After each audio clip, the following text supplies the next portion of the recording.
к самому узнаваемому символу Стамбула – Галатской башне. Ее хорошо видно отовсюду, поскольку она находится на вершине Галатского холма. Всем привет, мои хорошие! Сегодня я нахожусь в европейской части Стамбула и пришла посмотреть на Галатскую башню. Она позади меня. Дата постройки 1348 год. Ребята, 14 век. Диаметр башни 9 метров. Высота 67 метров. Надо идти смотреть. Наверху есть открытая площадка с панорамным видом. История возведения этого удивительного сооружения относит нас в середину XIV века. До этого здесь возвышался маяк, который был разрушен. И в XIV веке была возведена оборонительная стена. А на вершине холма построили башню, которую можно увидеть и в наши дни. В те времена эту постройку именовали Христова башня, потому что она служила ориентиром для мореплавателей и путешественников. Свое сегодняшнее название башня получила во времена Османской империи, так как располагалась в районе, именуемом Галата. Такое название район получил от итальянского слова «галата», что означает «склон». Вход в музей стоит 130 лир, плюс 40 лир аудиогид с такими наушниками. И я хожу по карте Museum Pass, это намного выгоднее при условии, что ты посещаешь хотя бы 2 музея и более. Идем? Так выглядит 7-й этаж. Позади меня макет города, а в центре Галатская башня. Вот так. Предлагаю полюбоваться великолепным видом. А я еще немного расскажу про историю башни.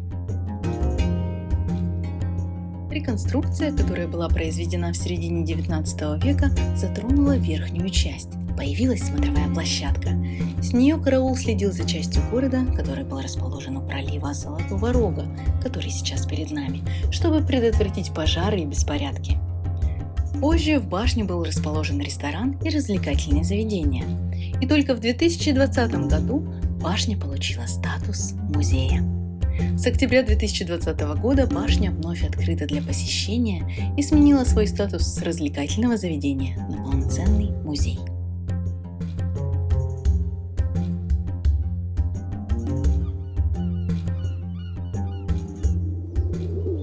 Ребят, самая роскошь на 8-м этаже. Здесь можно выйти на круговой балкон.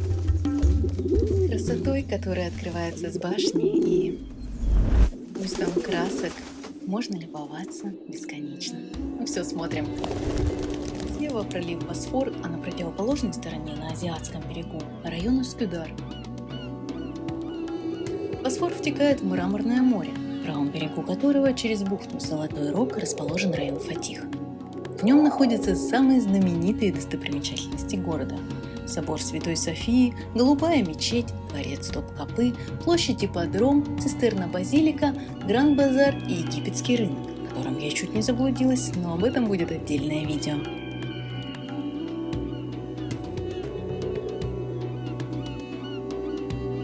В центре Галатский мост. Он разводной и представляет собой двухэтажную конструкцию. На 1-м этаже прогулочная зона, а на 2-м ездит транспорт.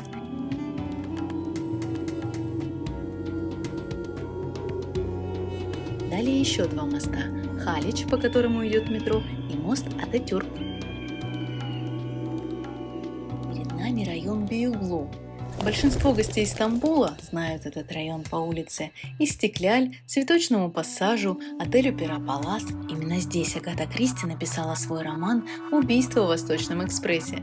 А еще по площади Таксим, кварталу Галата и Галатской башне, на которой я сейчас нахожусь. Вдалеке видно район Eyüp-Sultan. Там находится мечеть Eyüp-Sultan. А также в этом районе расположен холм Пьер-Лати с очаровательным видом на бухту Золотой Рог. Добраться на этот холм можно по живописной канатной дороге. В Стамбуле очень хорошо развита транспортная логистика, и можно без проблем добраться из одной части города в другую. И не только на метро, трамвае или автобусе, а также, например, и на пароме, и стоимость любого транспорта копеечная. Весь Стамбул как на ладони, и можно разглядеть самые главные достопримечательности. А с этой стороны видно самую большую мечеть Чамлыджа и телебашню. По Босфору пристани Эминёню плывут паромы и водные трамвайчики. Это все общественный транспорт.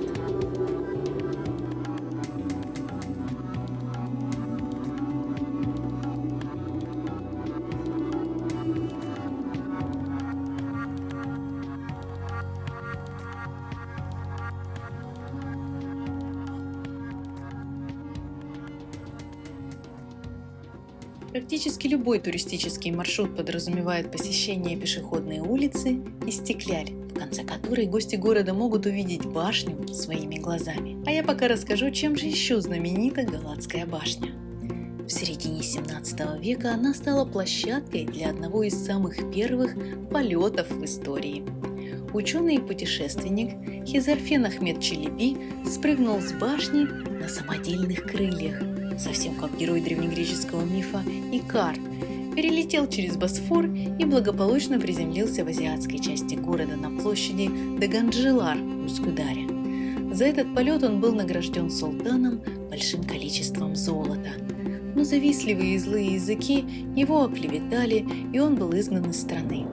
Он поселился в Алжире и умер в возрасте 31 года, всеми забытый.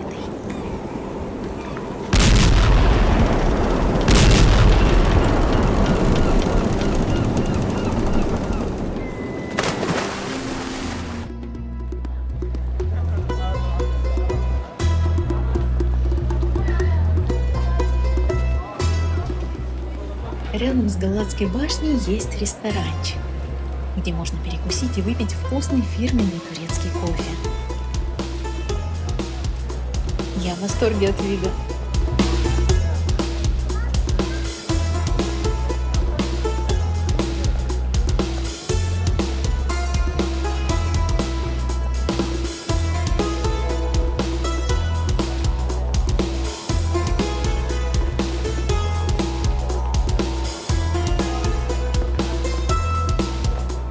Я советую прогуляться по любимой улице всех фотографов. Ее название Галата Кулиси. Здесь вкуснейшие кафешки. Всем привет, мои хорошие! Сегодня я приехала в крепость Румели-Хисар. Она расположена в европейской части Стамбула, прямо на берегу Босфора. И построена она была в 1452 году Мехмедом II. Султану Мехмеду было 19, когда он взошел на престол. Несмотря на столь юный возраст, Мехмед II был зрелым, опытным и дальновидным правителем, словно понимая, что ему предстоит войти в мировую историю как фатих, что означает «завоеватель». Предприняв ряд решительных действий, он завоевал Константинополь. Одним из шагов для осады столицы Византии было строительство крепости Румели-Хисар. Место для ее возведения выбрал сам султан. Здесь Босфорский пролив максимально заужен, всего 600 метров, и это исключало возможность для противника получить подкрепление с Черного моря. Константинополь раскрыл замысел Мехмеда II, но молодого и дерзкого султана это не остановило. Разносторонне образованный, он за считанные месяцы спланировал и построил мощнейшую крепость. Отныне все корабли под угрозой османских пушек должны были причаливать к побережью, где их досматривали и брали плату за проход. Один венецианский корабль не подчинился и был потоплен огнем османских пушек. Венецианский посол отправился к Мехмеду, пытаясь спасти жизни моряков, но не успел. 30 уцелевших членов экипажа Мехмед приказал обезглавить, а капитана корабля посадить на кол. Их тела были оставлены непогребенными, в назидание всем. В марте 1453 года Мурад II начал осаду Константинополя, и после 2 месяцев сопротивления Византия пала.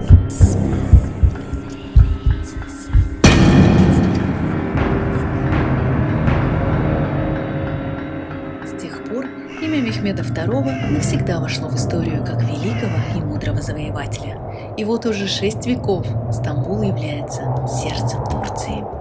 Крепость прекрасно сохранилась и до наших дней, меняя лишь свое предназначение. Она служила таможенным морским пунктом, тюрьмой, а сейчас после реставрации стала музеем под открытым небом. Ребят, к сожалению, внутрь башни зайти нельзя, ворота закрыты, и я хотела залезть куда-нибудь повыше, и у меня тоже не получилось сделать красивые фотографии, потому что везде стоят вот такие железные сооружения, Конечно, при большом желании можно перелезть, но, наверное, не в таком виде, как у меня. Вот. Так что будем довольствоваться тем, что есть. Крепость Румель-Хисар состоит из 3 главных башен и 13 башен поменьше. Все они соединены стенами. 3 главные башни названы по именам помощников султана, ответственных за их возведение. Самая высокая, башня Заганос-Паша, носит имя воспитателя султана Фатиха-Завоевателя. Именно он вдохновил своего ученика завоевать Константинополь.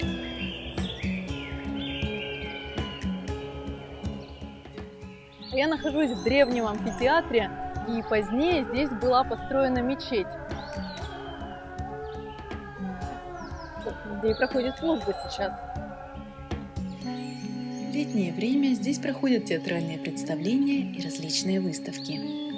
Словом, Румели в Османской империи называли все европейские земли империи, а Хисар с турецкого переводится как «крепость».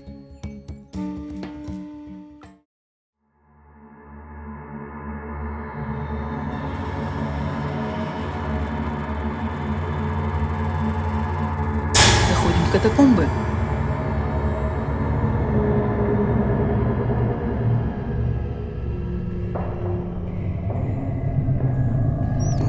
Скорее всего, здесь и была тюрьма, и в этом страшном подземелье отбывали срок заключенные.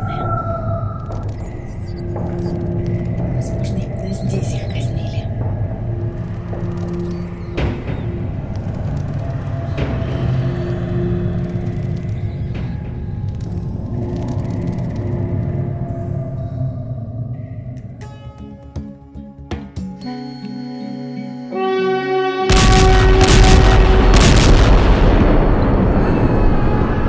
В этой крепости османы впервые применили артиллерийские орудия и порох.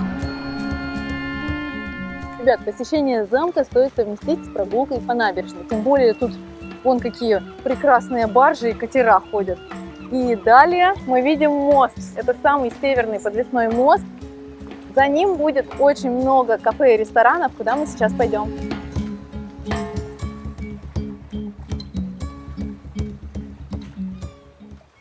А я сейчас буду пить настоящий турецкий чай.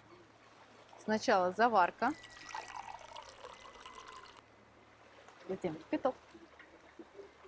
Все это подогревается на огне. Ребят, самое главное, вау, это, конечно же, вид. Ну, посмотрите. Приятного аппетита!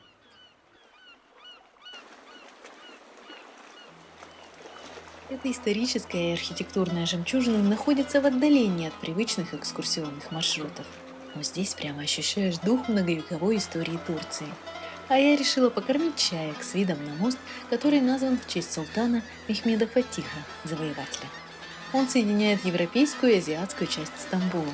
К сожалению, на мост подняться нельзя, он только для автомобилей, в связи с тем, что некоторыми пешеходами он использовался для самоубийств. Интересно, что мост воздвигнут на том же месте, где более 2000 лет назад был расположен первый понтонный мост царя Давида, и также он входит в 20 самых длинных мостов в мире. По легенде, пролив Босфор получил свое название благодаря прекрасной возлюбленной Зевса по имени Ио. Он превратил ее в белую корову, чтобы избежать гнева жены Геры.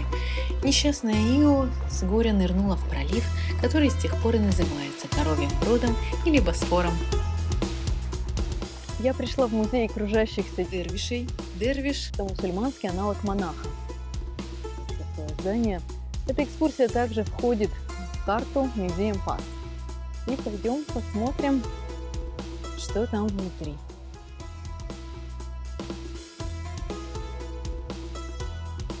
Интерьер самого нижнего этажа обители выглядит очень красиво и богато. Именно в этом зале проходят танцевальные зрелища, но только раз в неделю, по средам. Любой, кто видел уникальные и неповторимые танцы дервишей, задавался вопросом, неужели у них не кружится голова? Ведь не зря же членов этого ордена называют крутящимися.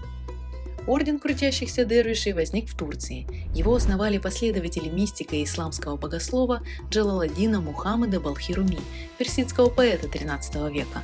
Этот орден стал настолько популярен и почитаем, что в его честь даже основали музейный комплекс. Место это было выбрано не случайно.